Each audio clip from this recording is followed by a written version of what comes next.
बिस्मिल्लाहिर्रहमानिर्रहीम। हम कंटिन्यू कर रहे हैं अपनी lecture series on performance management.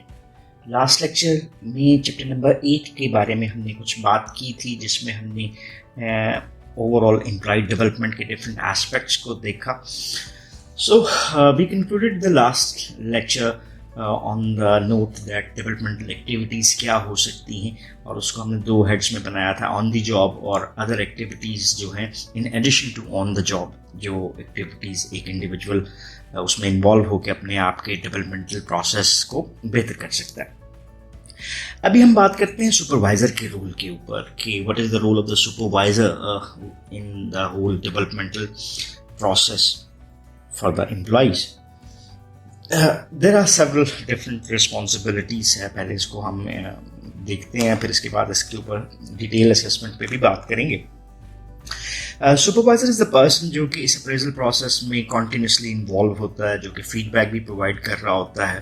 Day to day activities में अपने एम्प्लॉयज़ के साथ उसका एक इंटरेक्शन होता है। So he is the right person to know the employ and his goods like strengths and his bads like those areas, जिसको हम ग्रे एरियाज कह सकते हैं, जिसमें डेवलपमेंट की ज़रूरत महसूस होती है। So direct supervisor's role revolves around explaining that why it is necessary. हम बात कर रहे हैं किसकी? डेवलपमेंट की, और एम्प्लॉय को ये जस्टिफाई करना, उसको समझाना कि क्यों ये उसके लिए ज़रूरी है और क्या ज़रूरी है।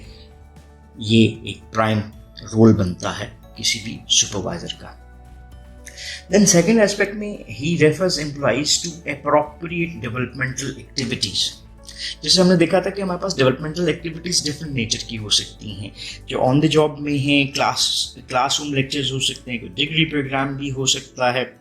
So which one suits which employ, और कौन से नॉलेज स्किल्स और एबिलिटीज़ के एरिया के लिए कौन सी एक्टिविटीज बेहतर हो सकती हैं, उसको रेफर करना भी एक सुपरवाइज़र की बुनियादी रिस्पॉन्सिबिलिटी में आता है।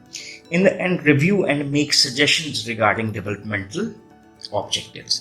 सारा प्रोसेस जो हमारा बना था कि ऑब्जेक्टिव्स कैसे डेवलप करने हैं, देन एक्टिविटीज़ कौन सी होनी चाहिए, देन उसकी असेसमेंट के लिए हमारे पास स्टैंडर्ड्स क्या बनते हैं, इस सारे प्रोसेस को रिव्यू करना भी एक सुपरवाइज़र की डायरेक्ट रिस्पॉन्सिबिलिटीज़ के बीच में आ जाता है, और उसकी ये बेस पे सजेस्ट करना कि डेवलपमेंटल ऑब्जेक्टिव्स में मॉडिफिकेशन क्या रिक्वायर्ड है, new years developmental objectives based upon the previous objectives being achieved क्या हो सकते हैं।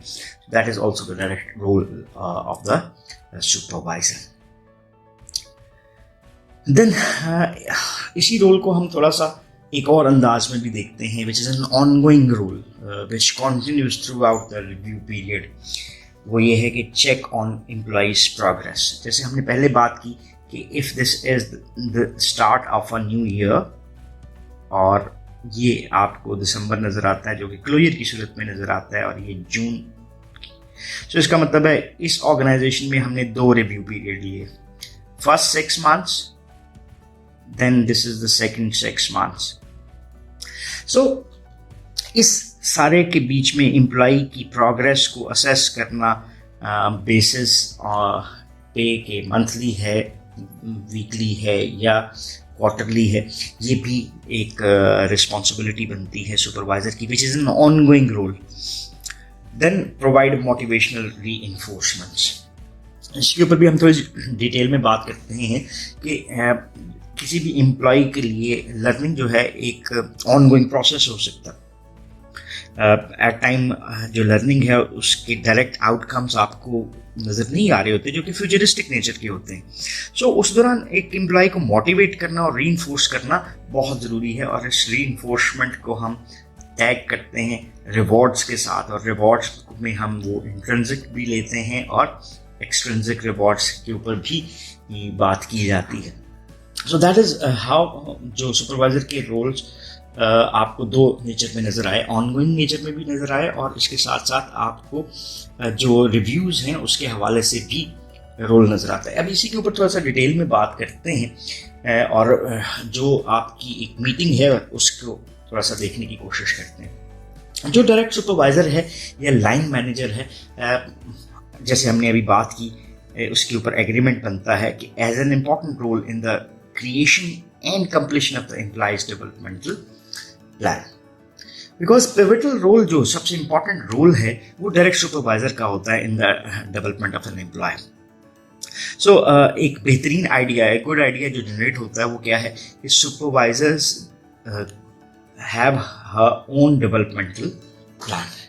सो अगर हम ये बात करना चाहें कि एम्प्लॉय की डेवलपमेंट के लिए उसका सुपरवाइजर एक बेस्ट प्लेस के ऊपर है जहाँ पे वो प्लान डिवाइस कर सकता है एम्प्लॉय के लिए. सो और इसके साथ अपनी ज़ात के लिए भी. सो इस सूरत में एम्प्लॉय और सुपरवाइज़र के इस अंडरस्टैंडिंग की बेस पे ये चीज़ हेल्प करती है supervisors understanding the process from the employees perspective, anticipate potential roadblocks and defensive attitudes and create a plan in collaborative fashion. So development for supervisor is necessary and development for employee is necessary. और जब हम developmental plan की बात करते हैं, perspective की बात करते हैं supervisor के context में, तो वो पहले से उन चीज़ों को, problems को जो कि कोई employee face कर सकता है उसको पहले से बेहतर समझ रहा होता है. So 3 डिफरेंट एस्पेक्ट की बात जो हम कर रहे हैं. फर्स्ट एस्पेक्ट जो हमारा रिलेट करता है that is the supervisors need to explain what would be required for the employ to achieve the desired performance level including the steps that an employ must take to improve performance. तो पहली चीज जो relate करती है वो है कि employ को एक्सप्लेन किया जाना चाहिए कि उसको क्या चीज़ों की ज़रूरत है, किन एक्टिविटीज़ में इन्वॉल्व होने की ज़रूरत है जो कि उसको हेल्प करेंगे कि वो डिज़ायर्ड लेवल ऑफ परफॉर्मेंस को अचीव कर सके. So what are the steps that are required by an employ कि वो अल्टीमेटली अपनी परफॉर्मेंस को इम्प्रूव कर सकता है. अब ये इंफॉर्मेशन शेयरिंग होनी चाहिए और ये information to be provided together with information on the probability of success if the employee completes the suggested steps. So इस इंफॉर्मेशन के साथ साथ ये प्रोबेबिलिटी के उसके ये सीखने के और सक्सेस के उसके चांसेस क्या हो सकते हैं. सो उसके लिए जो टूल सुपरवाइजर यूज कर सकता है इस गोल को अचीव करने के लिए वो है हमारे पास फीड फॉरवर्ड इंटरव्यू. FFI के एब्रीविएशन के साथ भी उसको बुलाया जाता है. That is feed forward interview. Feedback किसको कहते हैं? जब हम पास्ट परफॉर्मेंस को प्रेजेंट में डिस्कस करते हैं. Feed forward interview is in its nature, जब हम फीड फॉरवर्ड की बात कर रहे हैं तो हम फ्यूचरिस्टिक अप्रोच को अपना रहे हैं. इस एक्टिविटी का गोल क्या है कि हम फीड फॉरवर्ड इंटरव्यूज को यूज करें to understand the type of behaviours and skills that individuals have that allow them to perform well and to think about ways to use these same behaviors and skills in other contexts to make further improvements in the future. So इसी feed forward interview की थोड़ा सा different aspects को समझने की बात करते हैं. Basically it's a meeting between the supervisor and employee.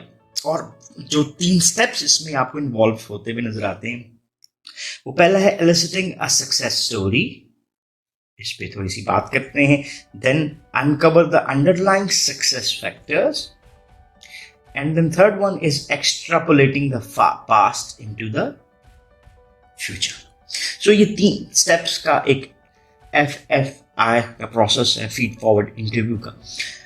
Eliciting a success story से क्या मुराद है? जब supervisor set करता है stage तो क्या कह रहा है जी? All of us have both negative and positive experiences at work. So I would like to meet with you to discuss some positive aspects only and see how we can learn from these experiences about things that work well. So ये एक statement सी example के तौर पे बना दी गई है which is a positive statement developing a story behind that कि वो employee को importance का realization करवा रहा है जिसकी बेस के ऊपर फ्यूचर में उसको क्या बेनिफिट हो सकता है. Then the supervisor can ask, could you please tell me about a story about an event or experience at work during which you felt at your best, full of life and in flow, and you were content even before the results of your actions were known. So ये important है कि ये जो story बड़ी specific हो और actual incident के ऊपर हो और जनरल स्टेटमेंट ना हो. So in general, these are the things I do at work. So the story must be situated within a specific context, यानी किसी की ना किसी बैकग्राउंड के बीच में ये स्टोरी डेवलप की गई हुई होनी चाहिए जो कि एक्चुअल से रिलेट करती हो. जब सुपरवाइजर सारी जो एक स्टोरी है उसको सुनता है, then he can summarise it for the employ to hear it, and then the supervisor can ask whether any information is missing और anything else would be added to the story. So, follow-up question is, would you be happy to experience a similar process again? Because ये willingness को show कर रहा है कि employee क्या इसी चीज़ को दोबारा से enjoy करना चाहता है कि नहीं करता, इस feeling में दोबारा आना चाहता है नहीं. If the answer is in the affirmative, then the subsequent questions attempt to go deeper into the details of the story. If the story is associated with mixed feelings and is not completely positive, then a different story must be elicited. So as a whole, अगर हमें जो understanding develop होती है कि एक individual के लिए एक मोटिवेशन क्रिएट की जा रही है, drawing out a success story from his past experiences, so that हम इसके इन एक्सपीरियंसेस को एक्स्ट्रापोलेट करवा सकें उसकी फ्यूचरिस्टिक परफॉर्मेंस के ऊपर. और इफ अगर आपके पास रिजल्ट्स जो हैं वो वेरी करते हुए नजर आते हैं, like some positive and some negative nature, तो we can develop a different story out of it. So दूसरा एस्पेक्ट इसका नजर आता है फीड फॉर्म मीटिंग का, uncover the underlying success factor. Second step, understanding the factors that led to the successful story. For example, the supervisor can ask what were some of the things you did और did not do, such as your specific personal strengths and capabilities that made this success story possible. And what were the conditions that made this success story possible? So it is important while getting answers of these questions to uncover both the personal and contextual factors that led to the success story. So this step is similar to conducting detective work to try to understand the various factors that led to success, including the role that the work environment and other played in the story. So हमने दो aspects को देखा. एक aspect जो किसी success का हिस्सा है वो किसी वजह से, वो सेल्फ की वजह से है, और दूसरा जो है वो बैकग्राउंड फैक्टर्स की वजह से जिसमें वो एक इंडिविजुअल काम करता हुआ नजर आ रहा है. By getting certain aspects out of this, कि उसने अपनी जात में क्या अच्छा किया तो वो बताया, उसको एक तरह से हिंट दे रहा है कि by doing these things again he might be in a better condition. और दूसरी तरफ आपको एक बैकग्राउंड फैक्टर्स भी नज़र आते हैं, लाइक जो रिसोर्सेज थे, टेक्नोलॉजी है, कस्टमर्स जो इन्वॉल्व थे, जो उसके साथ और उसके फेलो वर्कर्स इन्वॉल्व थे, वो किस तरह से कंट्रीब्यूट करते हैं वो उसमें नज़र आते हैं. देन थर्ड पे है extrapolating the past into the future. So third step involves asking questions that will lead to an employee's ability to replicate the conditions that led to success in the past into the future. So extrapolate करना किसको कहते हैं? जब हम किसी एक चीज को आगे फ्यूचरिस्टिक अप्रोच में एक्सटेंड करते हैं. So ये ही स्टेप हमारे पास रिलेट करता है बाय आस्किंग दोज क्वेश्चंस जिसकी बेस के ऊपर एम्प्लॉय की एबिलिटी का अंदाज़ा किया जा सकता है कि क्या वो इन कंडीशंस को दोबारा से दोहरा सकता है जिसकी बेस के ऊपर उसने पास्ट में सक्सेस हासिल की, so that he can gain the same success in the future as well.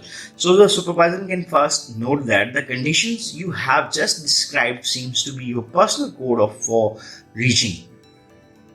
Then follow up with questions such as, think about your current actions, priorities and plans for the near future.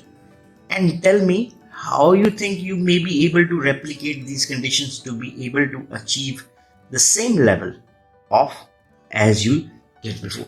लेकिन ये series of questions एक individual को lead कर रहे हैं कि वो की जो achievement हैं उसको डिस्क्राइब कर सके. जैसे हैप्पीनेस एट वर्क हो सकता है, ऑप्टिमल परफॉर्मेंस, आउटस्टैंडिंग लीडरशिप हो सकती है.